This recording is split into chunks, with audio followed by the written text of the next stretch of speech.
మరి బ్రహ్మంగారి జీవిత చరిత్రలో మరి రెండవ భాగం కథ చెప్పబోతున్నాము. భారత చోదర వీరుల్లార, భారత చోదర వీరుల్లార, ఆ వీరమాతలకు బంతల్లార, ఆ శ్రీగల్ల భారత మాతడు దలసి, శ్రీనాథుని పేదన్నలు దలసి, కాళిదాసు వరకవులను దలసి, భరతనాట్య సంపన్నుల దలసి,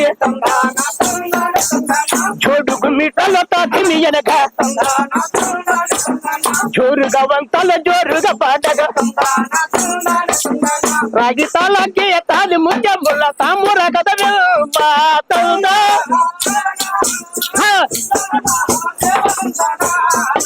తగ్గ తరిచేత జంపరిత ఒరే ఎద్దు మొద్దు ఇప్పుడు మన పంచదారి ఏం చెప్తాడయ్యా? ఒరే బాబు, మరి బుర్రకథనకైనా చదువు చెప్తున్నాం. అవును. మరి ముందుగా మన యొక్క భారతమాతను తలుచుకున్నాం, మన తల్లిదండ్రులను తలుచుకున్నాం. అవును. మనకు విద్య నేర్పిన గురువు గారిని తలిచాము. మన భారతదేశంలో పుట్టిన యొక్క పుణ్యస్త్రీలను తలుచుకున్నాం. అవును. మరి కాళిదాసు తలుచుకున్నాం. అలాంటి వారి తర్వాత మంచి మృదువైన రాగముతోటి చక్కని బుర్రకథ గానం చెప్తున్నాడు. ఆ కథ ఏ విధంగా ఉంటుందయ్యా?